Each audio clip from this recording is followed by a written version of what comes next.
Pakain tayo kay Gani. Hopefully, na hindi umano yung ano ko. Ang lakas kasi ng hangin. Alam niyo ba kanina, nagbibideo na ako. Biglang humampas yung pinto namin. Laglag, pati yung electric fan. Lahat, pati electric fan, bumaba. Lagapag sa lakas ng hangin.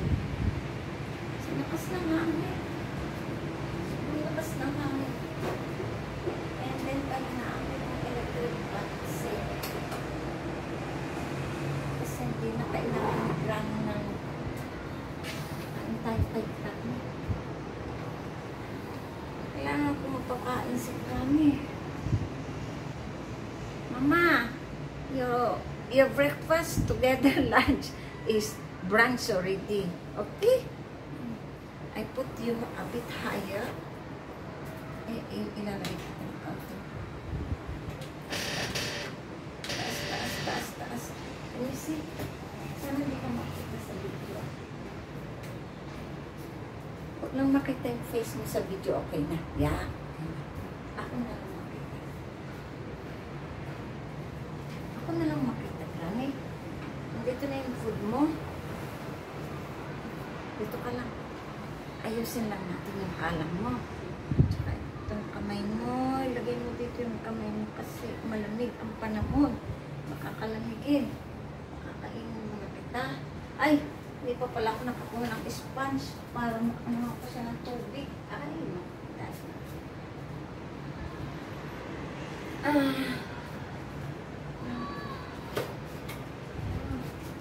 Kumuha tayo ng sponge. Ay, hindi ko pala ito na i-ready. Hindi ito pwedeng wala.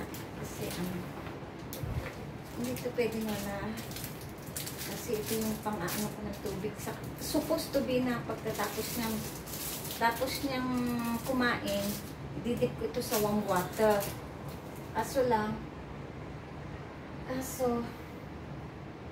Kailangan kong basain ng kaunting tubig yung kanyang lips. Ito na din ang gagamitin ko para make sure ko na nabasa. Didip ko lang dito. Warm water naman to. Para lang, starting lang ng ano. Kasi kagitisin lang. Okay, basa-basain ko lang yung kanina. Okay. Patok na natin kasi pagkain na ngayon natin.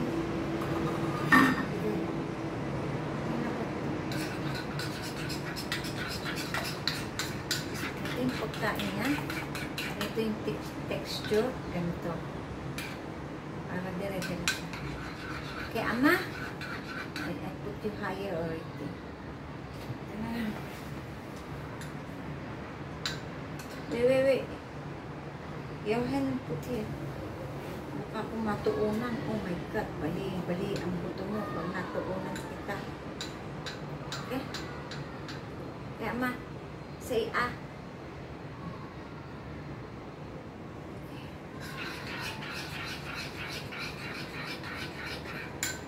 Nakapagitin ko minsan pero okay lang. Laban lang. Para sa ekonomiya. Ito lang naman yung routine ko. Yan lang siya. Alam niyo, ang kabutihan dito kay Granny ngayon, dire-diretso na yung tulog niya. Kaya dire-diretso na rin yung tulog ko. Even though magising ako ng 4 AM, 4:30, 3 o'clock para i-check ko siya, palitan ng pampers, at least tulog pa rin siya kahit pinapalitan ko ng pampers.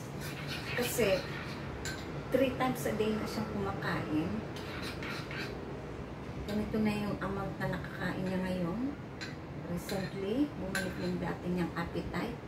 At easy na siyang i-feed. Hindi na nag-i-spill yung pagkain niya. And then, when I call her, she will respond very well. And nag-o-open na siya ng mata niya. Hindi na kagaya ng dati na almost 24 hours. Never even respond. Kahit paanong gawain mo sa kanya. Ngayon, kaunti mo lang tawag, tumitingin na siya sa akin. Tingnan yung tawag, tumitingin na.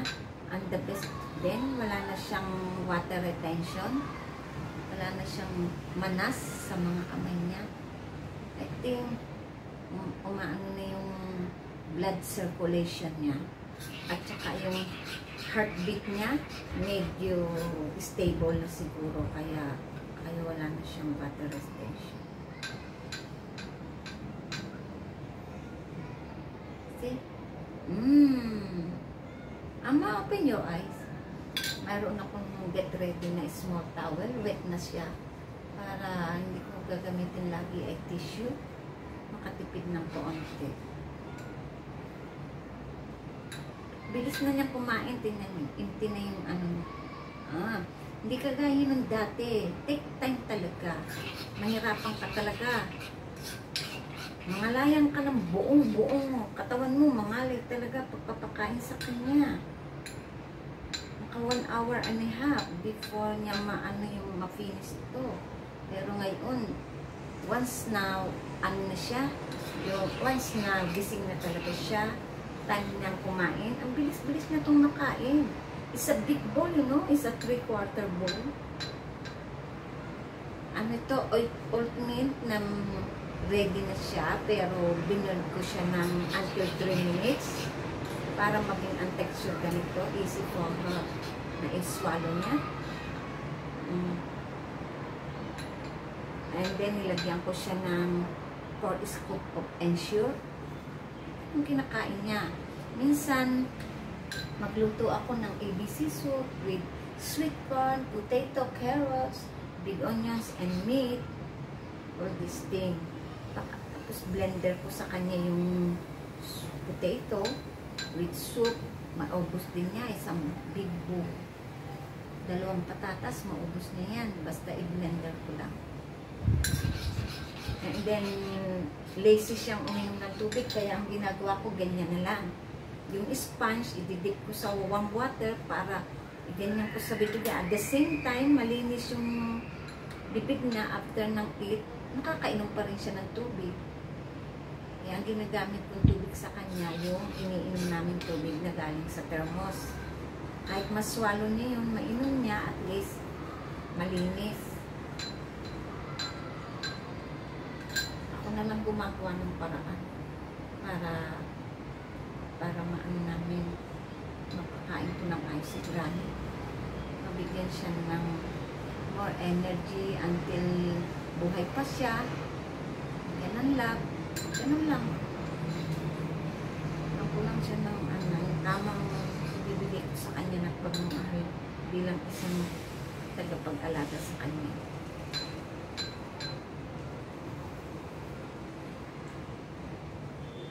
Bumibilis na siyang kumain, kaya at saka natatry ko na siyang i-put higher a bit.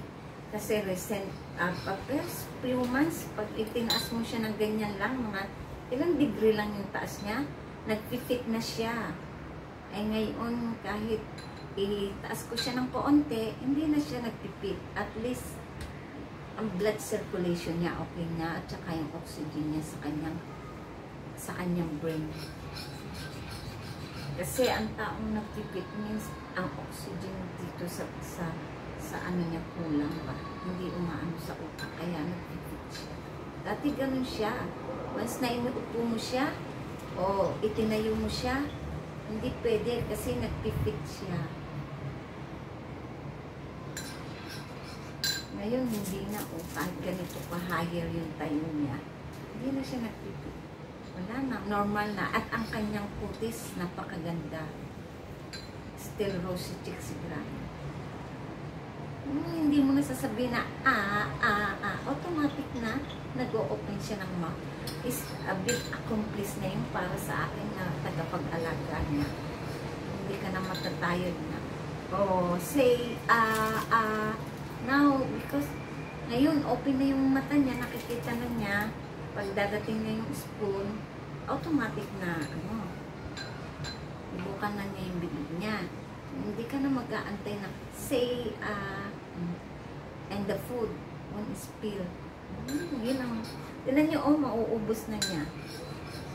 Less burden ba? Less stress sa kagaya ko. Kasi minsan, syempre, hindi pa naman niya time na mamatay, di ba? Kailangan, kumakain pa naman siya, kaya be patient ba? Hindi yung Ayaw na niyang kumain. After 3 scoop, hayaan mo na lang talaga siya. Ako hindi ganun. Inaantay ko siya talaga. Nag-i-spend talaga ako ng time para mapakain ko siya. Maubos na yung pagkain niya. Hindi ko siya iniiwanan na alam ko na kulang pa yung laman ng tiyan niya, yung gano'n.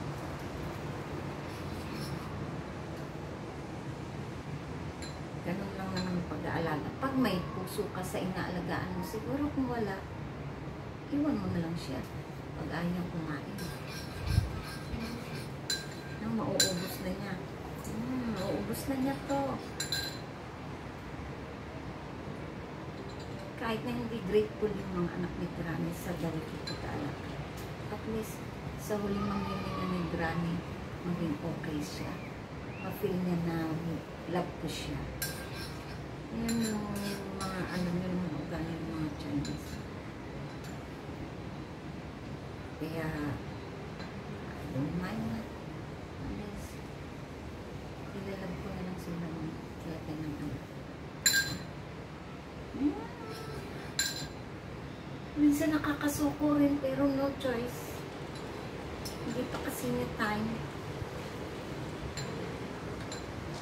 Nakakapagod mag-alaga din ng bedridden kasi yung pagbubuhat, yung everyday mo mag-i-sponge ng katawan niya, yung most of the time check-in mo yung pampers niya, and then every 20 minutes ito-turn mo siya left and right kasi mag-worried ka, magkameron siya ng bed sore kasi she already bony, really bony na. Pero ngayon nag-i-increase na yung weight ni Granny.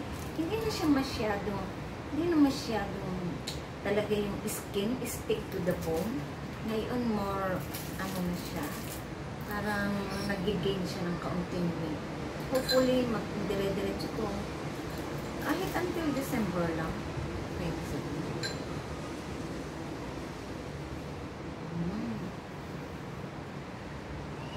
Pero kung dire-diretso siyang kumakain ng ganito everyday, baka makabot pa siya ng 100 years old. Kasi 98 na siya, 99 na siya on December.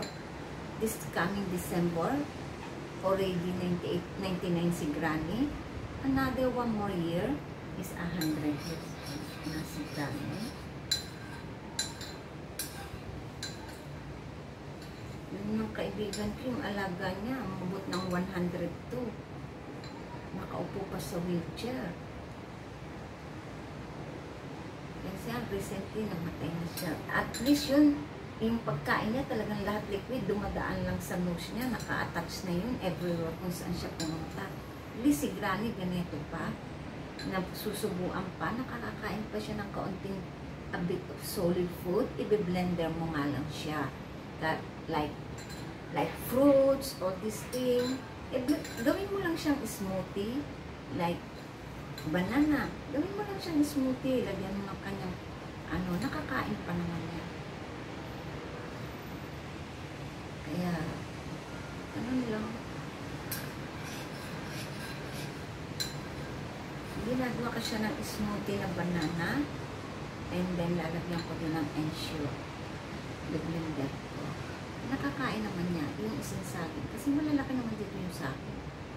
Philippine banana yung binibili ko.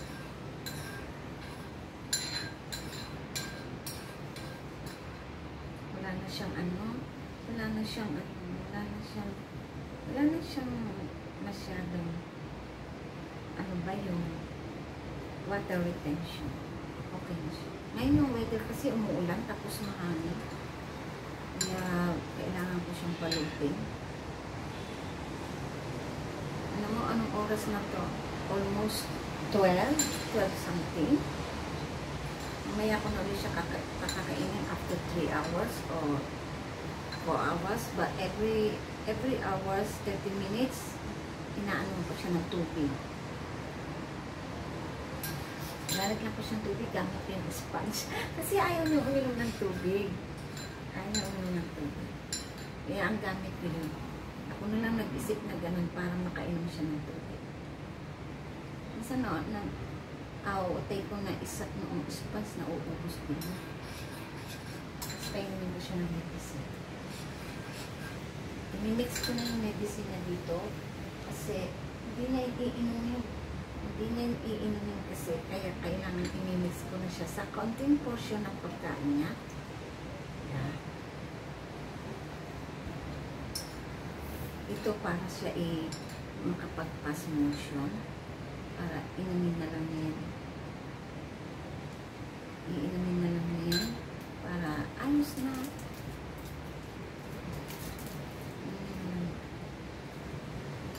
Para may itong tubig kasi may inumin na lang. Just drink. Para mainumin yung gamot niya. Kasi kung plain na ibibigay mo sa kanya, dangerous kasi. Imimix ko pa po. Kunti na yung pagkain na imimix ko. Hindi man niya maubos, ilagay ko lang sa rep. Maya ipakain ko ulit sa kanya.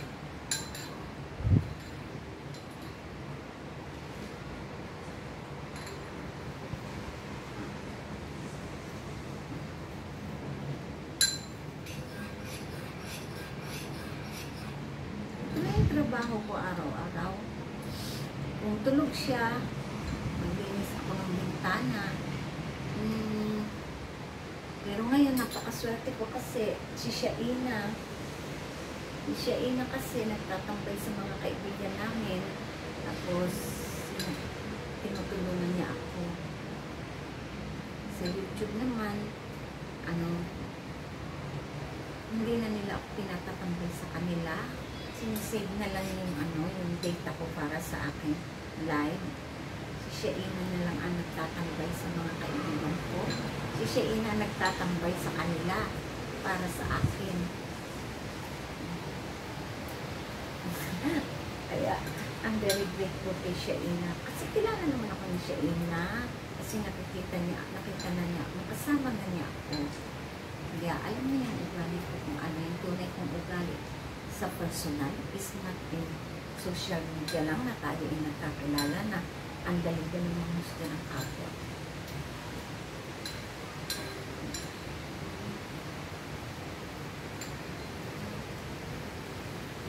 Kasi ako yung tama. Ano yung ako yung tama? Once na ayaw ko na sa'yo. Ayaw ko na sa'yo. Never akong babalik sa isang tao na inayawan ko na. Never. Alam niyo yung katwiran ko? Hindi ko kailangan yung mayayaman na kaibigan. Hindi ako luluhod, magmamakaano pag ang kaibigan ko mayaman. Hindi ko tinitingnan kung mayaman ka o mahirap ka. Ang tinitingnan ko yung sincerity ng isang tao. Yung wala kang masasabi pag nakatalikod ka ng isang tao. Kasi once na may nasasabi ka sa kapag nakatalikod ka ng isang tao, dabis hindi magandang ugali. Hindi ka sincere sa mga pagtulong mo, hindi ka sincere sa mga sinasabi. Sabi mo ganun. Kasi I rather na pag sinabi ko lang, pag may nakita na kung hindi ko gusto at hindi rin nila ako gusto, hindi ko pagsisiksikan ang sarili ko, oy! Hindi ko kailangan ng maraming kaibigan. Ang taga-totoo ko na dito, konti lang kaibigan ko, pero alam nila yung totoo ugali. Pero dito sa YouTube, at least may nakilala ako ng mga tao na at sa YouTube lang na at pag sinabi mo sa kanila ito, naunawaan kita. Hindi mo kagaya ng iba na agawa kasi gamitin nyo pa yung hindi kasi ako yung tao na pag mapera ka, luluhod ako sa'yo kahit na hindi ko gusto yung ginagawa mo, ganun pa rin makikipag-plastikan ako. Hindi ako yung tao hindi ako nakikipag-plastikan. Kung ayaw nyo sa akin, kung ayaw nyo sa akin 90% o 100%, ayaw ko sa inyo 200%. That's it. Bakit? Hindi naman kayo makakasama ko habang buhay. Hindi kayo makakasama ko habang buhay. My own family. May sarili akong pamilya. May dalawa akong anak. Hindi ko kailangan na yung Mama! Ito yung ganyan ugali. At ayaw na ayaw ko rin sa tao mo. Yung hindi nagsasabi ng totoo. Yung bang, pag, ano, yung normal na usapan, parang wala akong masasabi na bad word sa kanila, pero sa inside, may nasasabi ka. Yun ang ayaw ko. Yun ang ayaw ko sa kanila. Hindi ako na, kaya namimili rin ako. At saka, baka may bago ako mga nakakatulala. Nag-ano ako, mag-observe ako kung ano meron sila. Ay, kapit-kapit, bago mo lang kakilala, totoo ako, ay ito na ako. Hindi ako magtatago kahit ano. Open book ng buhay ko. At wala akong tinatago. Kasi,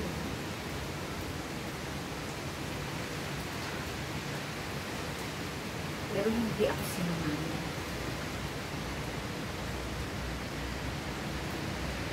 Hindi ako nagsisinungaling. Kung ano yung mga sinasabi ko nila, hindi ako nagsisinungaling. Ano kung bakit? Pero parang magpapakita lang ng gilas para wala maging mabuti sa ibang tao. Ay, hindi ako ganun. Hindi ako magpapakita ng gilas para lang maging mabuti sa ibang tao, sa paningin ng tao. Kung ayaw mo sa akin, ayaw ko na sa'yo. That's it. Ganun ang ugali ko. Mas binabalyo ko yung sarili ko kaysa ibalyo kong pakisama sa mga